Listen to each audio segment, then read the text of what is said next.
Hello hi guys. 2 പുതിയ മൂവീസിൻ്റെ update കിട്ടിയായിരുന്നു. അത് രണ്ടും വളരെ എക്സ്പെക്ട് ചെയ്തിരുന്ന മൂവിയായിരുന്നു. ഫസ്റ്റ് വൺ ഈസ് നമ്മുടെ എല്ലാം പ്രിയങ്കരനായ ദുൽഖർ സൽമാൻ്റെ ഐ ആം ദ കിങ്. അത് കണ്ടപ്പോൾ നിങ്ങൾക്ക് ആർക്കെങ്കിലും തോന്നിയെന്ന് അറിയത്തില്ല. The wolf of the wall സ്ട്രീറ്റിൻ്റെ വളരെ സിമിലാരിറ്റി തോന്നി. സോ ഞാൻ എക്സ്പെക്ട് ചെയ്യുന്നത് അതുപോലത്തെ ഒരു ഗംഭീര പടമായിട്ട് തന്നെ വരട്ടെ എന്ന് വിചാരിക്കുന്നു. നഹാസാണ് ഈ പടം ഡയറക്റ്റ് ചെയ്യുന്നത്. നമുക്കെല്ലാം പ്രിയങ്കരനായ ഒരു ഡയറക്ടറാണ്. പുള്ളിയിൽ നിന്ന് നമ്മൾ വളരെ എക്സ്പെക്റ്റേഷനാണ് വെച്ചേക്കുന്നത്.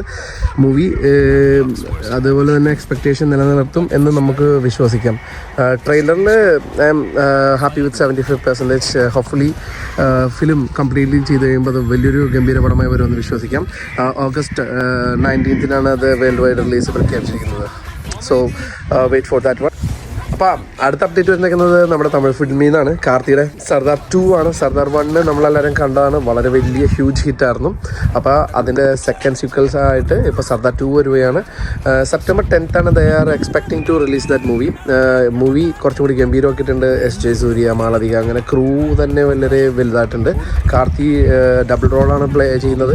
സോ ട്രെയിലർ കണ്ടപ്പോൾ എനിക്ക് മനസ്സിലായത് അതൊരു മസാല ഹെവി മാസ് മൂവി ആയിരിക്കും എന്നാണ്. അതുപോലെ തന്നെ വരട്ടെ. അപ്പോൾ നമുക്ക് വെയിറ്റ് ചെയ്തിരിക്കാം. The moment sign of.